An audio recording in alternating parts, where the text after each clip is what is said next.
amigos, bem-vindos ao nosso canal Animal TV. Antes de começar o vídeo, eu gostaria de convidar todos que ainda não são inscritos no canal, que se inscrevam, ativem o sininho e divulguem bastante para todos seus amigos e amigas que gostam do meio ambiente e dos animais. Também se inscrevam no nosso Instagram. Lá nós estamos colocando outras informações e outras curiosidades sobre a natureza. Quando falamos em animais que se alimentam de sangue, logo nos vem à cabeça os morcegos vampiros. Mas existem outros bichos que também gostam e se alimentam de sangue. Por exemplo, carrapatos, sanguessugas, mosquitos e por aí vai. E aves que se alimentam de sangue? Será que os urubus e abutres? Não, os urubus, abutres e condores são aves necrófagas. Se alimentam de animais mortos, não especificamente de sangue. Agora, existem espécies que são verdadeiros vampiros. Aves que se alimentam de sangue de animais vivos. Vamos ver.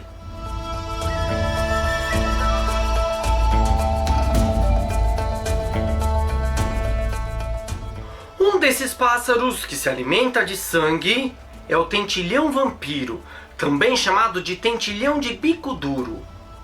É uma ave que não chama muita atenção.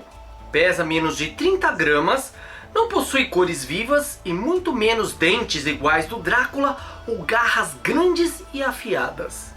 Os machos são pretos, enquanto as fêmeas são acinzentadas com listras marrons. Vivem somente em Galápagos, mais especificamente em duas ilhas, na Lobo e na Darwin. E é provável que a escassez de alimentos das ilhas, principalmente durante a época seca, fez com que essa espécie evoluísse e se adaptasse para uma alimentação, no mínimo, muito curiosa. Os morcegos vampiros têm dentes super afiados e suas vítimas, que são diversos animais e até pessoas, geralmente não percebem que estão sendo mordidas. Mosquitos e carrapatos anestesiam a pele de sua vítima antes de sugar o sangue. Já as sanguessugas usam os efeitos da água gelada onde vivem para grudar e sugar o sangue das vítimas. Muitas vezes esses bichos podem passar despercebidos e só notamos a presença deles depois de mordidos. Mas os tentilhões vampiros não estão nem aí. Eles não se escondem de suas vítimas e não se importam se a bicada vai doer.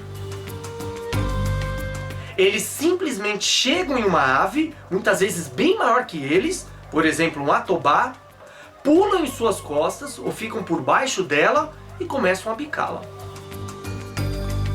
A bicada do tentilhão vampiro é poderosa, já que seu bico é fino e pontiagudo. Assim que ele consegue furar uma veia do atobá e o sangue da ave começa a fluir, muitos outros tentilhões vampiros aparecem para matar a fome. E uma das perguntas curiosas de toda essa história, que até agora nós não temos respostas definitivas, é um dos segredos da natureza, é por que os atobás não se defendem ou não fogem dos tentilhões vampiros. Uma das teorias é a quantidade de aves, já que a Ilha Lobo em Galápagos é a que tem a maior concentração de tentilhões vampiros do arquipélago. São milhares deles em uma área muito pequena. Essa ilha fica muito longe das outras e fugir seria um desgaste grande para os atobás, maior do que deixar os tentilhões vampiros se alimentarem do seu sangue.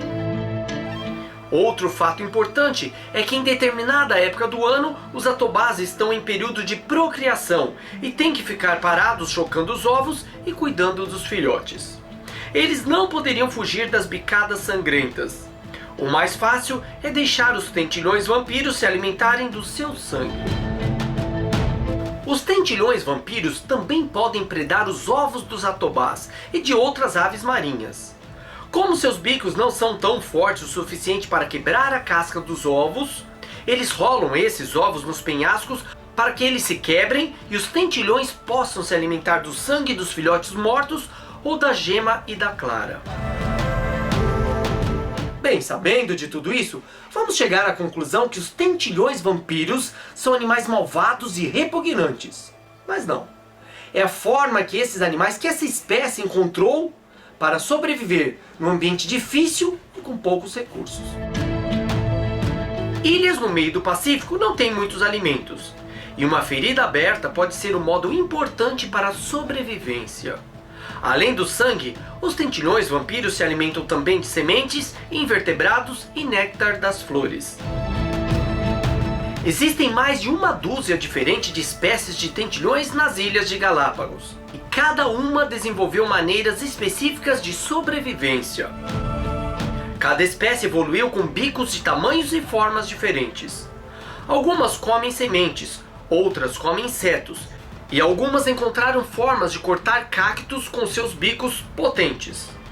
Existe até uma delas que usa espinhos de cactos e pequenos gravetos para capturar insetos e ovos de aranhas em fendas e buracos nas árvores e nas rochas.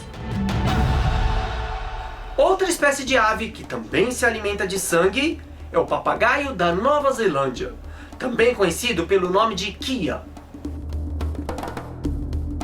Assim como outros papagaios, é um animal muito inteligente e curioso. Eles se aproximam dos turistas e moradores, sobem nos carros, abrem latas de lixo e até roubam câmeras fotográficas e sacolas.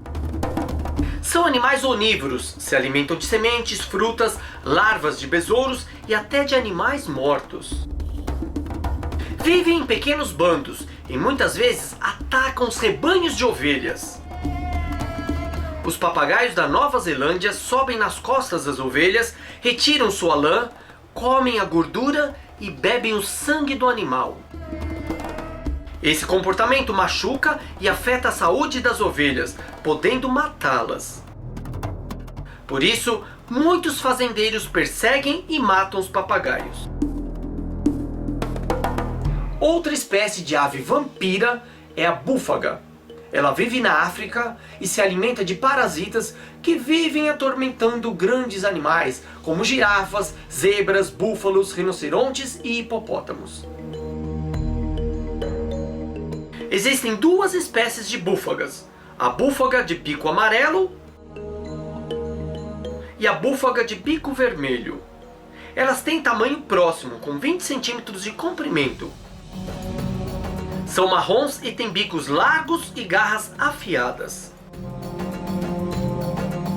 Retiram carrapatos, larvas de moscas e outros parasitas dos mamíferos. Também comem as caspas dos pelos e até a cera dos ouvidos.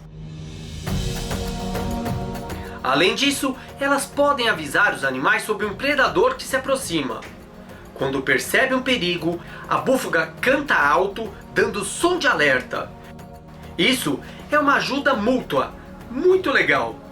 Tanto é que no dialeto africano Swahili, a búfaga recebeu o nome de guarda-costas do rinoceronte. Durante muito tempo, esse comportamento foi considerado um mutualismo que nós chamamos na biologia. Uma interação entre duas ou mais espécies com benefícios para todas elas. Já que os mamíferos oferecem alimento e as búfagas oferecem limpeza, aviso de perigo e, claro, cócegas relaxantes. Mas existem alguns debates científicos onde essas aves são consideradas parasitas ou semiparasitas. Isso porque elas também se alimentam de sangue dos animais. É verdade que as búfagas retiram os parasitas, mas muitas vezes elas bebem o sangue das feridas deixadas por eles e até abrem essas feridas, expandindo o machucado para sangrar mais. Alguns animais não conseguem espantar as búfagas e acabam se acostumando ou até vendo vantagens com a presença das aves. Outros bichos, como os elefantes, não suportam as búfagas e as espantam. As feridas abertas demoram para cicatrizar, já que as búfagas estão sempre cutucando e abrindo o mesmo machucado. E é isso aí, meus amigos, gostaram? Realmente as aves vampiras são animais bem curiosos, né? Se você gostou, deixe seu like, seus comentários E não se esqueça, se inscreva no canal, divulgue bastante e se inscreva também no nosso Instagram. Tchau, meus amigos, até a próxima!